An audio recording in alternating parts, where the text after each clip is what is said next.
자, 안녕, 민규쌤입니다. 지금 60페이지, 이제 서아시아 마지막 세 번째입니다. 정근대사 마지막이고요. 오스만 제국, 그리고 오스만 제국의 긴 이 존속 기간 동안 공존했던 티무르, 사파비 살펴봤습니다. 그래서 문제 풀도록 할 텐데요.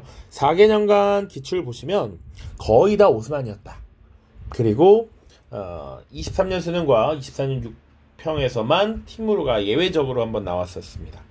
자, 그래서 앞으로도 오스만이 나올 가능성은 높지만 티무르도 나름 두 차례나 출제가 되었기 때문에 조금 챙겨 두셔야 한다. 뭐 이렇게 말하면 결국 답을 한 얘기 아니냐 싶은데 사파비도 특징적인 거 잘 기억을 해 두셔야 됩니다. 자, 선지 보시면 기본적으로 오스만 제국은 오스만 제국과 관련된 일반적인 요소들 있죠. 예를 들면 밀레트 제도라든지 데브시르메와 예니체리, 그리고 티마르제, 이런 것들 당연히 기억을 해야 되고, 그리고 이제 주요 술탄들 메메트 2세와 셀림 1세, 그리고 술레이만 대제 각각의 내용을 살펴봐야 됩니다. 2024, 그러니까 24년 6월, 그러니까 25학년도 6평에서 이미 또 술레이만 대제를 물어봤습니다. 그러니까 사실은 우리가 이제 디테일하게 술탄의 업적을 각각 구분해서 보셔야 될 필요가 있다 정도 말씀드리겠습니다. 자, 티무르와 사파비도 사실은 선지는 여러 차례 많이 나왔으니까 충분히 나올 가능성이 있다. 나와도 전혀 이상하지 않습니다. 자, 그래서 문제 풀도록 하죠.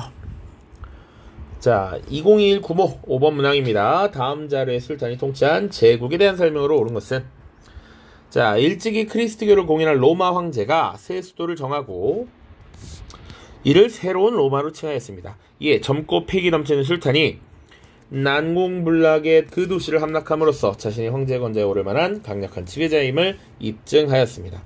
나아가 위대한 술탄은 우리 크리스트교도들에게 자치를 허용하고 관용을 베풀어주어 자신이 자애로운 통치자라는 사실을 과시하였습니다.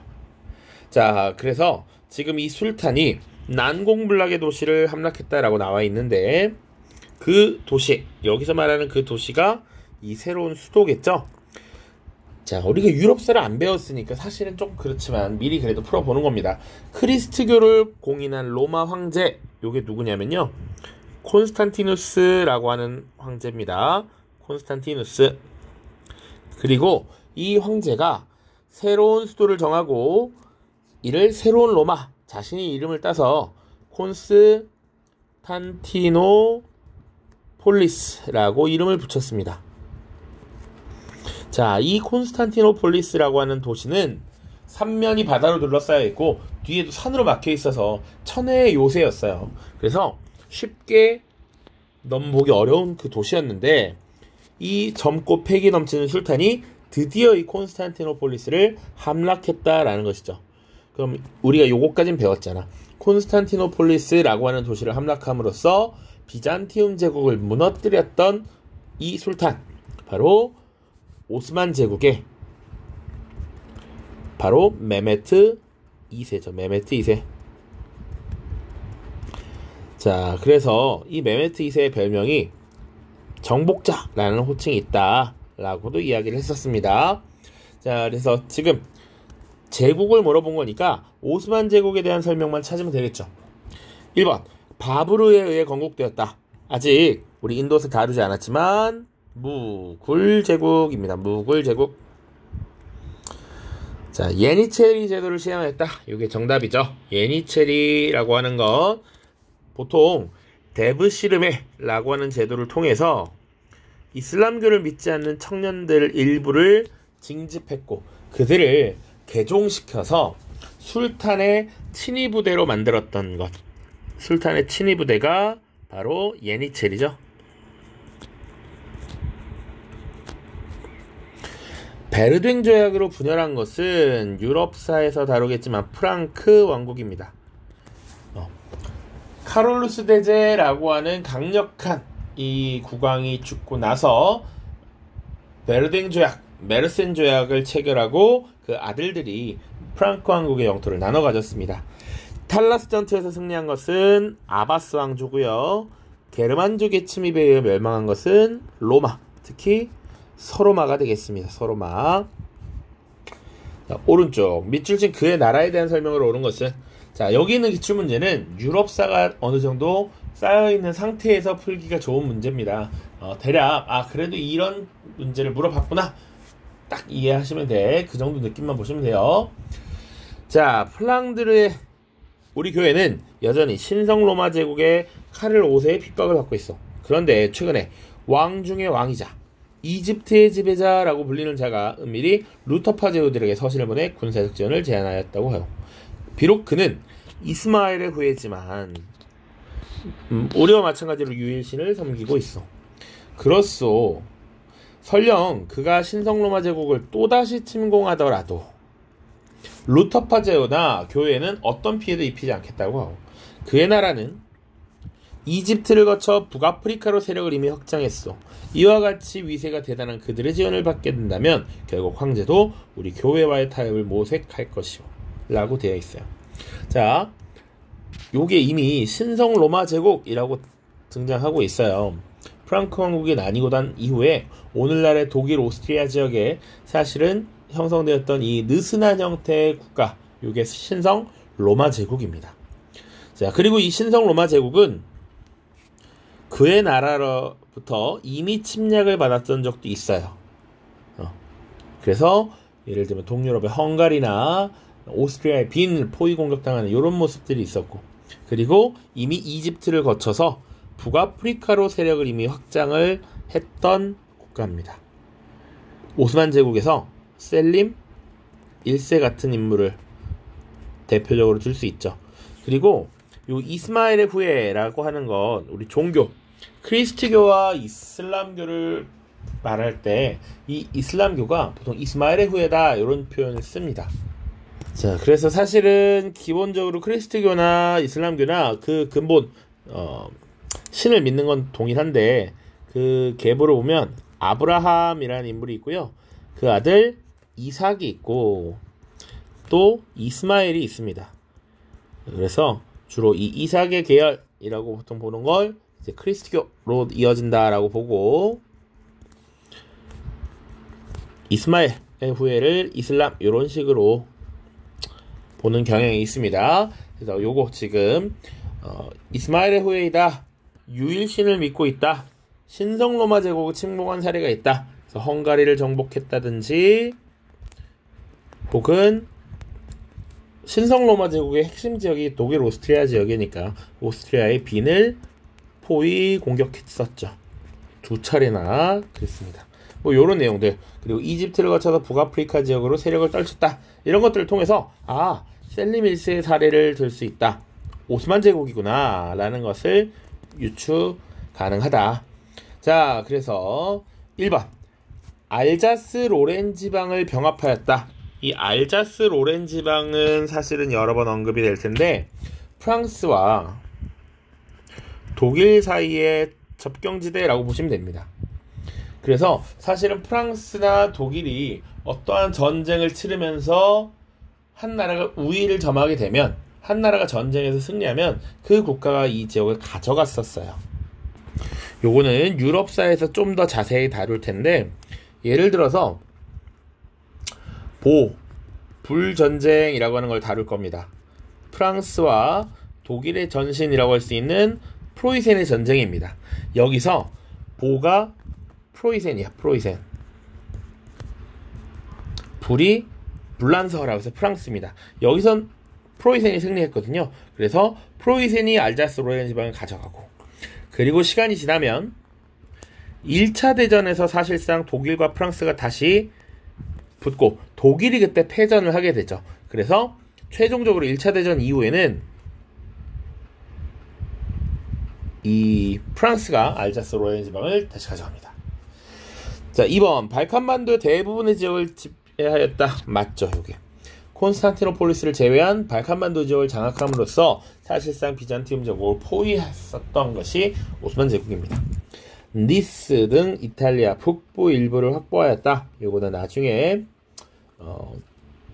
민족주의 파트를 다루게 될 텐데, 이탈리아 통일 과정에서 등장합니다. 이 국가는 사르데냐라고 하는 국가예요. 사르데냐.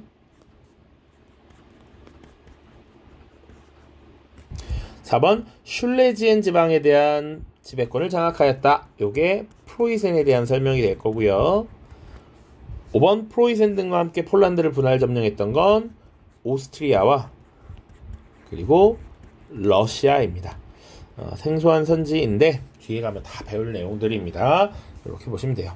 자, 밑에 가 제국에 대한 탐구 활동으로 가장 적절한 것은, 자, 가는 콘스탄티노폴리스를 점령하여 제국의 수도로 삼고 국제무역 도시로 더욱 발전시켰다.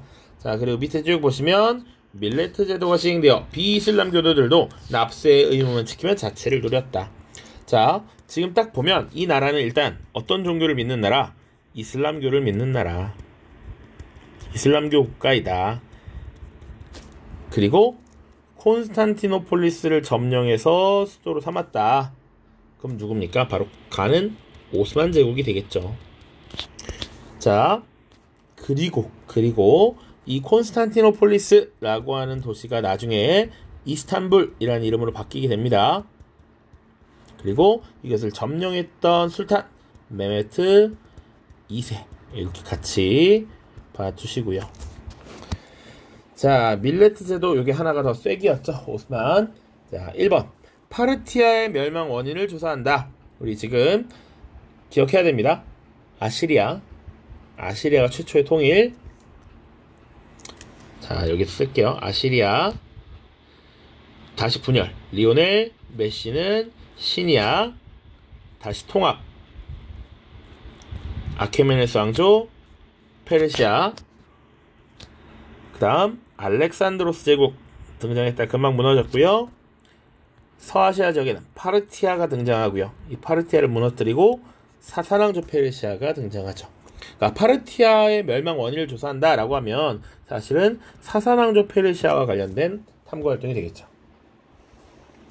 자, 2번 아이바크의 왕조 개창 배경을 분석한다. 우리 아직 인도사 안 다뤘는데 아이바크라는 인물이 세운 왕조가 델리라고 하는 도시를 수도로 삼은 델리 술탄 왕조입니다. 3번 이븐 시나의 의학전범 편찬 계기를 알아본다. 자, 이븐 시나 혹은 아비센나라고 돼요. 의학전범을 편찬했다라고 하는 거 요거 아바스 왕조 때입니다. 아바스 왕조. 4번 술탄 아흐메드 사원에 걸린 목적 요게 정답이 됩니다. 자, 요거 수업 때 뭐라고 했냐면 블루모스크라고 하는 이름을 병일칭을 갖고 있다라고 얘기했습니다. 그러니까 이 도시에 6세기경에 유스티니아누스 때 만들어진 성 소피아 성당이 있었어. 그리스도교의 상징과 같은 예배당이었단 말이죠. 여기다가 사실은 정복자였던 메메트 2세 이래로 첨탑, 미나렛을 건설하고 모스크로 사용하긴 했는데 그보다 더 크고 아름다운 규모의 예배당을 새롭게 지었던 것이 술탄 아흐메드 사원입니다. 자, 투르프아티의 전투라고 하면 우마이야 왕조고요. 우마이야 왕조. 자, 오른쪽 가 국가에 대한 설명으로 옳은 것은 맘루크들의 권력 다툼이 벌어지는 가운데 가가 파견한 총독의 약탈이 혼란한 상황을 가중시켰다. 이에 종교 지도자를 중심으로 한 세력이 봉기하여 맘루크들을 쫓아내고 총독 쿠르시드 파샤를 무력화시킨 뒤 군사령관 무함마드 알리를 새로운 총독으로 추대하였다. 당시에 세르비아 등 여러 민족의 저항으로 어려움을 겪고 있었던 가는 무함마드 알리를 총독으로 승인하였고 그는 맘루크들을 완전히 제압하여 자신의 권력을 강화하였다. 자, 지금 보면 넓은 영토를 가지고 있어서 총독의 약탈이 혼란한 상황을 가중시켰다. 총독은 이 넓은 지역을 다 직접 술탄이 다스리기 어려웠기 때문에 사실상 술탄의 대리인으로서 지방에 파견한 사람들이죠. 그런데 맘루크들이 권력 다툼을 또 벌이고 있대. 자, 맘루크는 기본적으로는 용병들입니다. 용병. 용병 노예라고도 봐도 되고 용병입니다. 용병들이 군사력을 가지고 계속 국가 내에서 혼란을 가중시키고 있다. 자, 그래서 요것은 추가로 이제 알아둬야 돼. 무함마드 알리를 새로운 총독으로 추대했고 결국 승인했죠. 이 무함마드 알리가 이집트 지역의 총독으로 승인이 됩니다. 그러니까 이 국가가 이집트에 대한 영향력도 당연히 갖고 있었다라는 거야. 그리고 세르비아 같은 여러 민족의 저항을 받아서 또 어려웠대. 세르비아는 지금의 발칸반도에 위치해 있는 국가이죠. 그러니까 발칸반도의 영향력도 갖고 있고 이집트에 대한 영향력도 갖고 있고 무함마드 알리를 총독으로 승인했던 이 나라, 바로 이게 오스만 제국입니다. 오스만 제국. 분명히 이 오스만 제국이 셀림 1세 때 시리아와 이집트 지역을 정복함으로써 영토를 확장했고 술탄 칼리프제를 이제 딱 자리 잡게 했잖아요.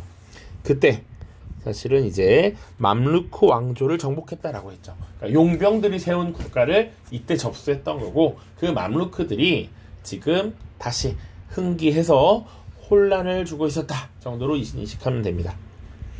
자, 1번 크림 전쟁에서 승리하였다. 요게 정답이에요. 오스만 제국이 지금 러시아를 상대로 승리를 거뒀습니다. 크림 전쟁이라고 하면 오스만과 러시아의 대결이고요. 러시아는 점차 남하를 위해서 지금 이 오스만 제국의 영향력 하에 있는 이 중앙아시아 지역 그리고 이 흑해 방면으로 내려오려고 했고, 이 오스만 제국이라고 하는 국가가 단순히 군사력이 강해서 러시아보다 우월해서 이긴 것은 아니고, 이때는 러시아의 남하를 막기 위해서 영국이라든지 프랑스 같은 여러 나라가 오스만 제국을 지원했습니다. 자, 이스파한을 수도로 삼은 건 사파비, 세포이의 항쟁을 진압한 것 영국입니다. 영국. 인도 내에서 인도 용병들이 일으킨 세포이의 항쟁을 영국군이 진압을 했습니다. 우즈베크인에게 멸망한 것은 티무르죠. 티무르. 자, 티무르는 우즈베크인, 사파비는 아프가니스탄인. 데칸권 일대를 장악하였다. 이것은 무굴 제국. 그 중에서도 아우랑제브라는 황제가 있습니다. 아우랑제브 황제. 자, 한 페이지가 더 있습니다. 자, 2023 육모 10번 문항. 자, 가 군주에 대한 설명으로 옳은 것은 카라만의 총독에게, 자, 군주 중의 군주인 가가 카라만의 총독에게 인사를 전하노라. 자, 세 번째 줄에 보면 나는 예루살렘, 아라비아 등을 정복한 부친의 뒤를 이어 난공불락의 요새인 베오그라드를 함락한 이후에 모아치 전투에서 승리하여 헝가리를 정복하였노라. 자, 나는 지금 유럽과 아메리카 대륙을 아우르고 있는 합스부르크 왕가를 제압하기 위해 신성 로마 제국의 빈을 공격할 준비를 하고 있다. 오케이? 자, 요런 다양한 힌트들을 줬습니다. 자, 지금 헝가리를 정벌했고, 그리고 빈을 공격할 준비를 하고 있다. 요 인물 술레이만 대제 혹은 술레이만 1세가 되겠죠. 자, 그러면 부친, 아라비아 예루살렘 지역을 정복한 부친은 누굴 말하겠어요? 그 앞에 있었던 셀림 1세를 말하는 것이죠.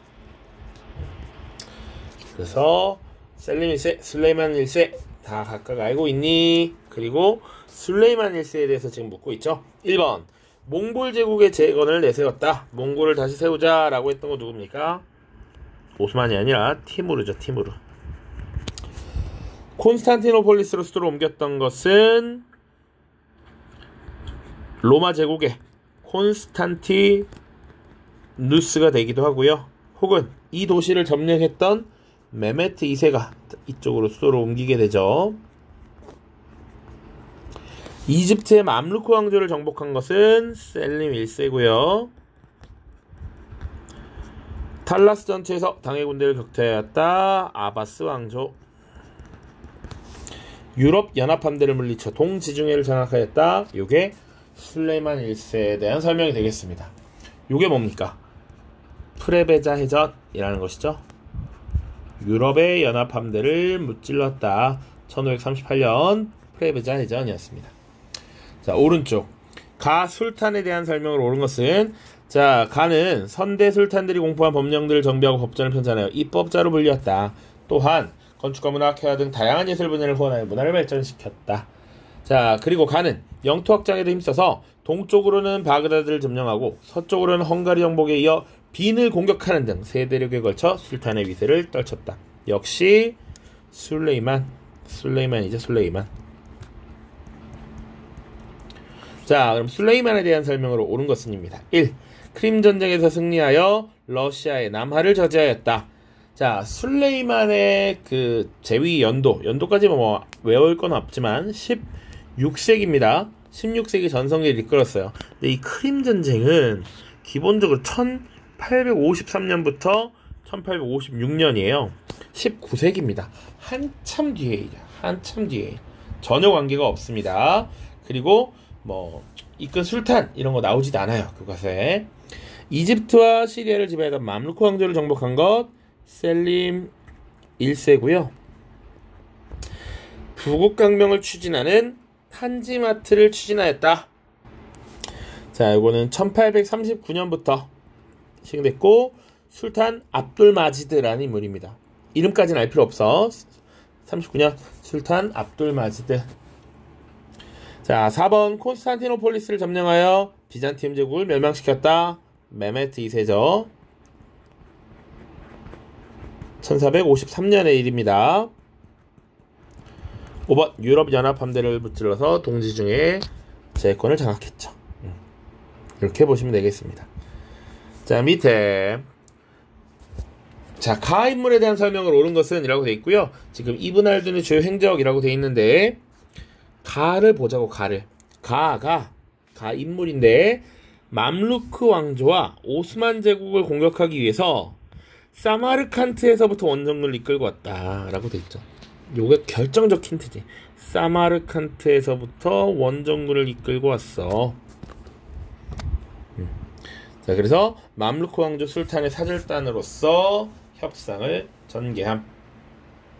이브n 할둔을 중심으로 보고 지금 60대 때 누가 이 지역을 쳐들어왔다라는 것이죠.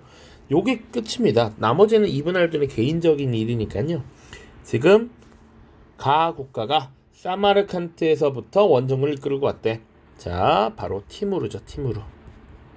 티무르가 직접 군사를 이끌고 왔다. 자, 티무르에 대한 설명 옳은 것은입니다. 1번 몽골 제국의 재건을 내세웠다. 바로 정답이지. 이게 티무르잖아요. 2번 이집트의 맘루크 왕조를 멸망시킨 것 오스만의 셀림 1세. 이것도 여러 차례 반복입니다. 신성로마 제국 수도 빈을 공격하였다. 술레이만 대제. 술레이만. 아바스 왕조로부터 술탄의 지위를 받은 건 셀주크 티르크죠. 중에서도 인물 투구릴 베그. 바그다드를 점령하고 훌라구 울루스를 세웠다. 그 인물이 바로 훌라구입니다. 훌라구. 자, 오른쪽 밑줄 친 이 왕조에 대한 설명을 옳은 것은 샤루흐라는 인물은 이 왕조의 개창자인 부친과는 여러모로 달랐다. 부친이 몽골 제국의 계승을 내세워서 정통성을 확보하려고 하였다면 그는 이러한 바탕 위에서 이슬람법을 기초한 토지 질서의 확대를 중시하였다. 또한 샤루흐는 명정벌을 시도했던 부친과 달리 명과의 화친을 추구하여 사절단을 파견하였다. 이에 명의 영락제도, 진성, 이달 등을 사절로 파견하여 샤루흐 치세기의 양국관계가 크게 개선되었다. 힌트 2개 나왔죠? 부친이 몽골 제국의 계승을 내세웠다. 명정벌을 시도했다. 몽골 제국의 영광을 다시 되살리기 위해서 명을 정벌하려 했던 이 인물 티무르였잖아요. 티무르. 그러니까 지금 이 왕조는 티무르 왕조가 되겠다. 정답 바로 1번이죠. 사마르칸트를 수도로 삼았다. 수도. 자, 2번 콘스탄티노폴리스를 점령했다. 메메트 2세. 이산드라나 전투에서 승리하였다. 이건 나중에 5단원에서 다룰 겁니다. 에티오피아입니다. 에티오피아 왕국. 4번 아바스 1세 때 전성기를 맞이하였다. 사파비 왕조고요. 이베리아 반도까지 영토를 확장하였다. 우마이야 왕조가 되겠습니다. 자, 그래서 지금 오스만 제국 6문제, 티무르 2문제 풀어봤습니다. 오스만 제국이 나올 가능성이 많고요. 티무르, 그리고 나오진 않았지만 사파비도 실제로 3학년 학력평가에서 나온 적이 있습니다. 그러니까 꼭 한번 주요 선지들을 정리해서 체크해 보시기를 권합니다. 자, 다음 시간에는 이제 인도사 보도록 하겠습니다. 고생 많았습니다. 안녕.